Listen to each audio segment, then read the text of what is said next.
Hello friends, welcome back to my channel. আশা করি সবাই ভালো আছো। আমিও খুব খুব ভালো আছি। সত্যিকারের যখন কোনো মানুষ অপমানিত হয়, তার কি হয় সে তো যার হয় সে বোঝে। আর যে মানুষটা প্রতিনিয়ত অপমান করে চলে, সে তার মনে কি চলে আমার জানতে ইচ্ছা করে। এতটা প্রতিহিংসা নিয়ে সে কী করে বাস করে, সরি, সে কিভাবে তার প্রতিটা দিন কাটায়, এইটাই আমার জানতে ইচ্ছা করে। হ্যাঁ, আমি কাকে নিয়ে বলছি, কি বলছি সেটা জানার জন্য পুরো ভিডিওটা দেখো এবং অবশ্যই স্কিপ করো না। এই টন্দীপের কথা বলছি। এই যে জবে থেকে টিনা ওর ডিভোর্স দেবে না বলেছে বা ছেলের কথা বলতে শুরু করেছে, যদিও এই 7 মাস 8 মাস ধরে সেভাবে বলেনি, মাঝে মধ্যে সে প্রথম দিকে বলা ছাড়া মাঝখানে ও বলা ছেড়ে দিয়েছিল। মানে ও ভেবেছিল কাদের বলবো, কিসের জন্য বলবো, বললেই কি আমার আশা আকাঙ্ক্ষা পূর্ণ হবে। আসলে এটাই দেখানোর ছিল, তখন বলেনি, সেটা নিয়েও কন্ট্রোভার্সি হয়েছে। আজ বলছে, সেটা নিয়েও কন্ট্রোভার্সি হচ্ছে। মানে সব সময় সব কাজের জন্য কার এগেনস্টে লোকজন দাঁড়াবে, অবশ্য করেই টিনার, আর কার ফরে দাঁড়াবে, অবশ্য করেই টন্দীপের। এটাই যেন একটা রুলস হয়ে গেছে ইউটিউবে। কেন কেন সেটাই বলছি। এটা যারা কন্ট্রোভার্সি করছে তাদের দোষ নয়, কারণ আমরা আমাদের ফিল্ডে যাকে নিয়ে কথা বলবো আমরা চাইবো তার যেন কোনো দোষ না থাকে এবং তার যেন একটা ক্লিয়ার ইমেজ থাকে। আমরা কিন্তু এটাই চাইবো আমাদের দিক থেকে, এবং আমরা প্রতিটা পয়েন্টে গিয়ে সেই ক্লিয়ার ইমেজগুলোকে খোঁজার চেষ্টা করব, অবশ্য করেই। এবং খুব কম লোকই আছে যে ভুলটাকে ভুল বলবে, ঠিকটাকে ঠিক বলবে। মুখে বলবে যে ভুল দেখলে ভুল বলবো, ঠিক দেখলে ঠিক বলবো। যাকে ভালো দেখছি মানে টন্দীপের, তার যখন সে যখন ভুল করতে বসবে অবশ্যই সেই ভুলটা বলতে বসবো, কিন্তু যখন সেই সময়টা আসে তখন কিন্তু সেই ভুলটা তারা বলতে বসে না, বরং সেই ভুলটাকে আবার ঠিকের পর্যায়ে নিয়ে যায়, অথবা পুরনো কোনো নিউজ বা পুরনো কোনো ভিডিওস বা পুরনো কোনো ইনসিডেন্ট টেনে এনে তারা তাদের সপক্ষে যুক্তি দেখানোর চেষ্টা চালিয়ে যায়। আবার এদিক দিয়ে আমরা কিন্তু সবসময় টিনার যেটা ভুল বা যেটা দোষ, যেটা অন্যায়, আমরা সবসময় কিন্তু সেটা নিয়ে বলেছি। কারণ প্রথম থেকে আমার আগের দু একটা ভিডিও দেখলেই তোমরা বুঝতে পারবে, খুব পুরনোই যাওয়ার প্রয়োজন নেই। আমি সবসময় বলেছি যে না, ও যে স্টেপগুলো নিয়েছিল ওখান থেকে বেরিয়ে আসার পর সব কটাই ভুল, কারণ এইভাবে হয় না। সংসারে বাঁচতে গেলে তোমাকে চালাকি করতে হবে, আর আইনের পথে সঠিক বিচার পেতে গেলেও তোমাকে সেখানেও সঠিক প্রমাণ নিয়ে চলতে হবে। আমি চাইলাম আমি আইনে গিয়ে বলবো আমার সপক্ষে সব কিছু দাঁড়িয়ে যাবে, তা তো নয়। আইন তোমাকেও চেনে না, তোমার বিপক্ষে যে আছে তাকেও চেনে না, তারা চেনে শুধু প্রমাণ এবং কতগুলো সেই প্রমাণের সপক্ষে যুক্তি। কাজে সেগুলো যদি আমার কাছে সঠিকভাবে না থাকে, আমার কাছে কিন্তু আইন কোনো রকমভাবেই তার ডিসিশন দিতে পারবে না, মানে আমি উপকৃত হব না। এক্স্যাক্টলি এটা।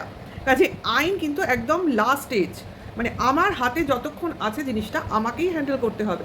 যখন জিনিসটা আমার হাত থেকে বেরিয়ে যাবে তখন আমি আইনের দ্বারস্থ হব। কাজে প্রথমেই আইন করলেই কিন্তু হয় না। আমরা বাড়িতে নানান অশান্তি হয়ে আমরা কি দৌড়ে কি আইনের কাছে গিয়ে বললে কোনো সুরাহা পাবো? প্রত্যেকেই বলবে তুমি তোমার মতো করে চেষ্টা করো, তুমি তোমার মতো করে দেখো। এমন একটা ছোট্ট উদাহরণ বলি। মনে করো তোমাকে কেউ খুন করতে এসছে, সাপোজ, আমরা এরকম সিনেমায় অনেক দেখি, খুন করতে এসছে কোনো কারণবশত, কি রিলেটেড আমি বলছি না, জাস্ট ঘটনাটা বলছি। সেই সময় তুমি আত্মরক্ষার তাগিদে যদি সেই খুনিকেও খুন করো তাহলেও কিন্তু তোমার দোষ হবে, কারণ তুমি কোনো মানুষকে মেরে ফেলতে পারো না। এটা তো আইন বিরুদ্ধ কাজ, কিন্তু তোমার কিছু করার নেই। মানে তোমাকে মারতে আসছে, তোমার আত্মরক্ষার তাগিদে তুমি তাকে মেরেছো। এইটাকেও প্রমাণ করতে তোমার কিন্তু প্রমাণ লাগবে যে তোমারকে সঠিকভাবে আক্রমণ করতে এসেছিল এবং তুমি কোন পজিশনে নিজেকে আত্মরক্ষা করতে গিয়ে তবেই তুমি তাকে প্রাণে মেরেছো। তাহলে বুঝতে পারছো ঘটনাগুলো কতটা জটিল হতে পারে। আমরা কোনো কিছুই ভাবতে পারি না ও তোমায় মারতে এসেছিল আমি তাই মেরে ফেলেছি, আমার কোনো দোষ নেই, আমি নির্দোষ, আমার আইন কোনো আমায় সাজা দিতে পারবে না। ভুল, একদম ভুল। কারণ শেষ অবধি তোমাকে ওই প্রমাণ ছাড়া আইন কিছু চেনে না। তার জন্যই কিন্তু আইন একটা আলাদা একটা ব্যবস্থা, আইন ব্যবস্থার মধ্যে কিন্তু সমাজের সেইভাবে লিঙ্ক সেভাবে থাকে না। কাজে বুঝতে পারছো আইনি ব্যবস্থার সুফল পেতে গেলে আমাদের কতটা যুক্তি, প্রমাণ, নথিপত্র নিয়ে তবে এগোতে হয়। কাজে ওই কাজগুলো প্রথম দিকে সমস্তটাই ভুল হয়েছিল ওর। এই যে এখন যে স্টেপটা নিয়েছে, তখন যদি এই স্টেপটা ও নিত বা এই পরিকল্পনাটা ওর প্রথম দিক থেকে থাকতো, তাহলে হয়তো এতদিনে আমরা অনেক কিছুই দেখে ফেলতাম। আর এই যে কন্ট্রোভার্সি ক্রিয়েটাররা বসে নিত্যদিন রেভিনিউ ইনকাম করছি আমি আমাকেও ইনক্লুড করছি, কারণ সবাই করছি কম বেশি, এটা নিয়ে কোনো তর্ক হবে না। আর বিশেষ করে সবথেকে বেশি ইনকাম বোধহয় তার হাজব্যান্ড করেছে।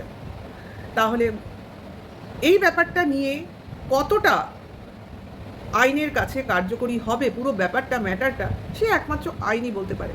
কাজে সেই ব্যাপারে আমরা ঢুকবোই না, আলোচনাও করব না। কারণ কি হবে, কিভাবে হবে, কোন পথে হবে, সে একমাত্র আমাদের ভবিষ্যৎ বলতে পারে। কারণ আমরা কেউই সেখানে থাকবো না, জানবো না, শুধু ফলাফল জানবো। হ্যাঁ, আমি যেটা বলতে এসেছি সেটা হচ্ছে কতটা অসভ্য শয়তান টাইপের মেন্টালিটি হলে আজকে রণদীপ এই কথাগুলো বলতে পারে। অসভ্যই বলবো, আর বেশি কিছু বললাম না, কারণ এর থেকে খারাপ ভাষা বলা অভ্যাস আমার নেই। নাহলে আমি যদি আজকে কিমার জায়গায় থাকতাম, আমি না জানি কি বলতাম। আর কারণ আমি বলতে পারবো না। আমার কয়েকজন লোক আমার ভিডিও দেখে, কাজে আমার মুখের ভাষা আমি খারাপ করতে কিছুতেই পারবো না। কারণ আমি যতই মনে করি, আফটার অল যতই আমি কন্ট্রোভার্সি করি, সর্বশেষে দিনের শেষে আমি একটা পরিবারে থাকি, একটা সমাজে থাকি। আমাকে কেউ আঙুল তুলে বলবে ওই ভদ্রমহিলার মুখের ভাষা অত্যন্ত জঘন্য, সেই জিনিসটা আমি কখনোই হতে দেব না। যাই হোক, সব কিছুর শেষে রণদীপ বলতে বসেছে দ্বিতীয় হাজব্যান্ডের থেকে মন ভরে গেল, মন উঠে গেল, সে কি কিছু দিতে পারেনি, নাকি তার কিছু ক্ষমতা নেই, এই ধরনের কথা। এইখানেই প্রশ্ন রণদীপকে, ও কী করে জানলো যে টিনার দ্বিতীয় বিয়ে হয়েছিল? তার সপক্ষে তার কাছে প্রমাণ আছে তো? আজকে যে বড় ভুলটা ও অন ক্যামেরা বসে করে গেল, দ্বিতীয় হাজব্যান্ড, দ্বিতীয় বিয়ে এবং তার সম্বন্ধে যা যা কথা বলল, তার সপক্ষে তার কাছে প্রমাণ আছে তো যে টিনার সেকেন্ড ম্যারেজ হয়েছিল ডিভোর্স না নেওয়ার আগে? এইটা আমাদের একটা কোয়েশ্চেন। আশা করি টিনা জিনিসটা খেয়াল করবে এবং এই পয়েন্টসটা অবশ্য করেই ও নিজের সপক্ষে রাখবে। এর প্রমাণ নিশ্চয়ই রণদীপের কাছে আছে, না হলেও এত জোর করে বলছে কি করে? আর যদিও বা প্রমাণ না থাকে, তাহলে কোন সাহসে বলছে সেটাই আমাদের জানার ইচ্ছে। আর কি বলে, টিনা কি কখনো বলেছে ও প্রথম হাজব্যান্ডের কাছে ফিরে আসতে চায়? কখনো বলেছে? তোমরা কি শুনেছো? ও যে ভিডিওতে যেসব কথাগুলো বলছে, একবারও বলেছে যে আমি আমার শ্বশুরবাড়িতে ফিরে আসতে চাই, ফার্স্ট হাজব্যান্ডকে ভালোবাসি বা তার কাছে ফিরে আসতে চাই, বলেছে কখনো? শুনেছো কি? আমরা শুনিনি। তাহলে কোন বেসিসে রণদীপ এই কথাটা বলল যে সেকেন্ড হাজব্যান্ডকে পছন্দ হচ্ছে না, আবার ফার্স্ট হাজব্যান্ডকেই আমি চাই? আমরা তো শুনিনি। তাহলে কোন জায়গায় এই ধরনের কথাবার্তা হয়েছে যার পরিপ্রেক্ষিতে রণদীপ এই ধরনের কথা বলতে বসেছে? ওকে, নেক্সট, তার সাহস হয় কি করে তার ওয়াইফের বাবা মার সম্বন্ধে যা তা বলতে? এই না ওর পক্ষের কন্ট্রোভার্সি ক্রিয়েটাররা টিনাকে বলছিল রণদীপের বাবা মার সম্বন্ধে যেসব কথাবার্তা বলেছে সেগুলো কি বলা উচিত হয়েছে? তাহলে আজকে রণদীপ কী করে বলছে যে যেমন বাবা মা উচ্ছন্নে পাঠিয়েছে, সাজিয়ে গুছিয়ে এই করেছে, ওই করেছে, খেলনা দিয়েছে, সেকেন্ড হাজব্যান্ড দিয়েছে, এখন আবার থার্ড হাজব্যান্ডও দেবে, এই ধরনের জঘন্য ছোটলোকি কথাবার্তা কি করে বলছে অন ক্যামেরা বসে? শ্বশুর শাশুড়ি কি তার বাবা মায়ের সম্মানের থেকেও নিচুতে বাস করে? তাদের তো এখনও ডিভোর্স হয়নি। এতটা জিঘাংসা কিসের? এতটা প্রতিহিংসা পরায়ণ কিসের? আজকে যখন, যদি না করে ভগবান, কেউ এসে প্রশ্ন করে যে তোমার বউ কেন পরকীয়া করতে গেছিল, কেন, ওয়াই? তোমার সংসারে তুমি তো বউকে খুশিতে রেখেছিলে, তোমার সংসারে তো 5 বছর ধরে সে ছিল, এমনকি তোমার সংসারে তার বংশধরও আছে, এমন নয় তার বংশধর ছিল না, তার সন্তান হয়নি, তাহলে সে কেন পরকীয়া করতে গেছিল? তাহলে সে কি বলবে? যদি বলে তার স্বভাব, সে আগেই ছিল, তাহলে নিশ্চয়ই টিনার এখানে ছেলে হতো না, 5 বছর ধরে এখানে টিকে থাকতো না। এই প্রশ্নগুলোর উত্তর রণদীপ যেন রেডি রাখে এবং যথেষ্ট যুক্তি দিয়ে যেন রেডি রাখে। প্রত্যেকেই এই প্রশ্নের সম্মুখীন, প্রত্যেককেই অবশ্য করেই হতে হবে। টিনাকেও জিজ্ঞাসা করবে কেন তুমি পরকীয়া করেছিলে, রণদীপকেও তেমনি জিজ্ঞাসা করবে কেন তোমার বউ তোমার সংসারে থেকে পরকীয়ার মতো একটা জঘন্য কাজ করতে হলো তাকে? কেনই বা 7 মাস পরে তার ছেলের কথা মনে হলো? যখন চলে যাচ্ছিল কেন সে ছেলেকে নিয়ে যেতে পারেনি? এইসব প্রশ্ন আসবে, এক এক করে আসবে।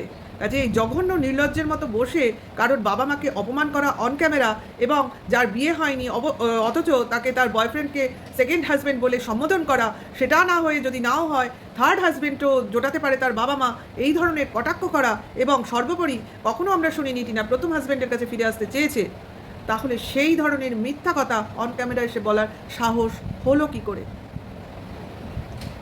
এইটা আমার ছোট করে একটা প্রশ্ন, জানি না এর সপক্ষে কি উত্তর আসবে কি আসবে না। আর টনদীপকে প্রশ্ন করা মানে তো ফালতু কথা বলা, কারণ ও তো ওর কাছে কোনো কথা থাকে না, ওর যেটা মনে হয় ওর দিদিরা ওকে শিখিয়ে দেয়, সেটাই ওর মতো করে ও বলে। কাউকে ছোট করে দেখানো,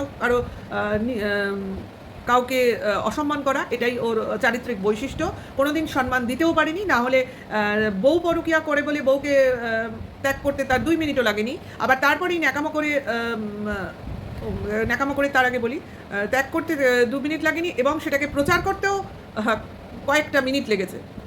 এবং তারপরে আবার ন্যাকামি করে ফিরে এসো, তোমার কি মনে পড়ে না, ন্যাকামো মার্কা একটা ভিডিও করেছিল, যেন তার কোনো দোষই ছিল না। তার যদি কোনো দোষই না থাকবে, সে যদি টিনাকে ফিরিয়ে আনতেই চাইবে, সে যদি ভালোবাসার কথা তুলে যেসব কথা বলেছিল ওই চেয়ারে বসে, এইসব বলার আগে ওই ক্যামেরা করে 17ই আগস্ট রাত্রে ওই ধরনের কেলেঙ্কারি ছড়ানোটা অবশ্য করেই করতো না। ও নিজের মনের মধ্যেই সেটাকে আটকে রাখতো এবং ভেতরে ভেতরে জিনিসটা মিটিয়ে নিত, কখনোই মেটাতে চায়নি। আর যেটা বলছে এখন মিথ্যা কথা বলছে, এটা কোনোদিনও হয়নি। এবং যেগুলো ক্যামেরা করে বলতে চেয়েছে সেটাও ভিউজের জন্য এবং ভিউয়ার্সদের ভুল বোঝানোর জন্য, অবশ্য করে কন্ট্রোভার্সি ক্রিয়েটারদের নিজের দিকে টানার জন্য এবং সবাইকে টিনার এগেনস্টে নিয়ে যাওয়ার জন্য। এটা পুরোটাই একটা পরিকল্পনা মাফিক প্রতিশোধ স্পিয়া ছাড়া আমি আর কিছুই বলতে পারছি না এই ঘটনাটাকে। আশা করি যারা এই ব্যাপারটা দেখবেন তারা পুরো ব্যাপারটাকে খতিয়ে দেখবেন এবং এই 7-8 মাস ধরে যে ধরনের কন্ট্রোভার্সি হয়েছে সমস্ত জিনিসগুলো তারা ফলো করবেন এবং তারপর টিনার মুখে, টনদীপদের ফ্যামিলির মুখে সমস্ত ঘটনা শুনে একটা সঠিক ডিসিশন নেবেন এবং সর্বোপরি ওই বাচ্চাটার সপক্ষে কোনো রায় আমরা দেখতে পাবো। হ্যাঁ, অবভিয়াসলি আমাকে অনেকেই বলেছে টিনা যদি তার বাচ্চাটাকে নেয় তাহলে টিনার বাচ্চা তার বাবাকেও তো ভালোবাসে, তার ফ্যামিলিকেও ভালোবাসে, তাহলে সে কীভাবে এক্সিস্ট করবে বা মানসিক ট্রমায় পড়বে না? তো নিশ্চয়ই না। যখন একজন মানবাধিকার কমিশন বা এইরকম ধরনের কোনো সংস্থা এই ব্যাপারটাকে হ্যান্ডেল করে, তারা কিন্তু পুরো ব্যাপারটাকে যুক্তিগ্রাহ্য দিয়ে বিচার করেই পুরো ব্যাপারটাকে মানে রায় দেবেন। বাচ্চাটার সপক্ষে থেকেই রায় হবে এবং বাচ্চাটার কিসে ভালো হবে, কিভাবে রাখলে ভালো হবে, কীভাবে তার পরিবেশটাকে সুস্থ স্বাভাবিক রাখা যাবে, সেই সমস্ত জিনিস দেখে একটা কোনো ডিসিশন নেওয়া হবে। কাজে এই ধরনের দুশ্চিন্তা করবেন না আপনারা যারা করছেন, কারণ ভবিষ্যতে অনেক কিছু দেখার আছে, জানার আছে এবং অবশ্য করেই আমাদের যারা এই ব্যাপারটা হ্যান্ডেল করছেন তাদের উপর আমাদের আস্থা রাখতে হবে এবং প্রকৃত বিচার নিশ্চয়ই আমরা পাবো এবং টিনা তার একটা কিছু ভালো সপক্ষে রায় ওর মতো করে ও নিশ্চয়ই পাবে এবং সবার ভালো হবে এমন একটা জিনিস আমরা দেখতে চাই। আমরা চাই না কেউ কখনো খারাপ হোক, কারণ না চাই টনদীপের ফ্যামিলির খারাপ হোক, না চাই টিনার খারাপ হোক, এবং সর্বোপরি এরা ভালো থাকলেই বাচ্চাটাও ভালো থাকবে। কারণ আমরা একটা ফ্যামিলিতে বাস করি, আমিও ফ্যামিলিতে বাস করি। আমার মেয়ের কথা ভেবে আমরা দুজনে যেরমভাবে এতগুলো বছর একসাথে কাটিয়েছি সেরমভাবেই চাইবো বাচ্চাটার দিকে তাকিয়ে এদের বাবা মাও তাদের সময়টাকে সেইভাবে কাটাক। বাচ্চার থেকে বড় তো কিছু হতে পারে না, কারণ বাচ্চাটাকে যখন আমরা সংসারে এনেছি তার ভবিষ্যৎ ভেবেই আমাদের কাজ করতে হবে।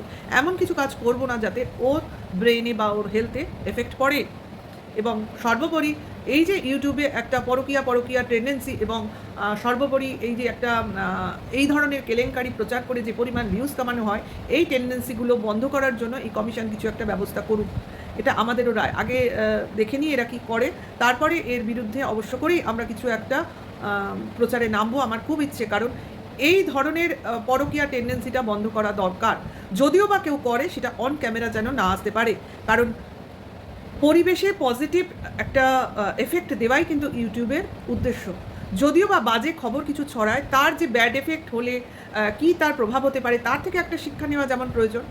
সেই পথে চললে তোমার কী ধরনের বাজে এফেক্ট হতে পারে তোমার লাইফে, কীভাবে তুমি রুইন্ড হতে পারো, এর থেকে যে শিক্ষাটা পাবে সেইটা নিয়ে তুমি পজিটিভিটি ছড়াও। এই ধরনের জিনিস করতে হবে। এমন নয় যে আমি এই কাজটা করছি এর ফলে আমার ভিউজ হচ্ছে, রেভিনিউ হচ্ছে, অতএব সবাই এই লাইনে নেমে পড়ো। এই জিনিসটা বন্ধ করা উচিত, এই জিনিসটার বিরুদ্ধে প্রতিবাদ গড়ে তোলা উচিত। আশা করি আমি বোঝাতে পেরেছি আমার বক্তব্যটা। এবং সর্বোপরি আমি টনদীপের আজকের কথার আমি তীব্র প্রতিবাদ করি। যেরকম কথাবার্তা বলে ও টিনাকে সম্ভাষিত করেছে এবং তার ফ্যামিলিকে, এই রকম ধরনের অপমান করার অধিকার ওর কোনোভাবেই নেই। আশা করি এই জিনিসটা সবাই লোক দেখবেন এবং নিজেদের মতো করে প্রতিবাদ গড়ে তুলবেন, কারণ অন্যায় করলে তার মতো করে তার শাস্তি দেওয়া হোক, তাকে এইভাবে অন ক্যামেরা বলে প্রতিদিন প্রতিনিয়ত নোংরা ভাষায় সম্বোধিত করে তাকে অ্যাকচুয়ালি রেড লাইট এরিয়ায় দাঁড় করানোর মতো অবস্থায় দাঁড় করিয়ে দিয়েছে তার নিজের স্বামী এবং স্বামীরই সপক্ষে থাকা কিছু ক্রিয়েটাররা। ঠিক আছে, তাহলে যদি আমার ভিডিওটা ভালো লাগে অবশ্য করেই তোমরা লাইক করো, কমেন্টস আর শেয়ার করো, আর আমার সাথে থেকো, নেক্সট ভিডিওর ওয়েট করো। এবার এইটুকুই, টাটা, বাই।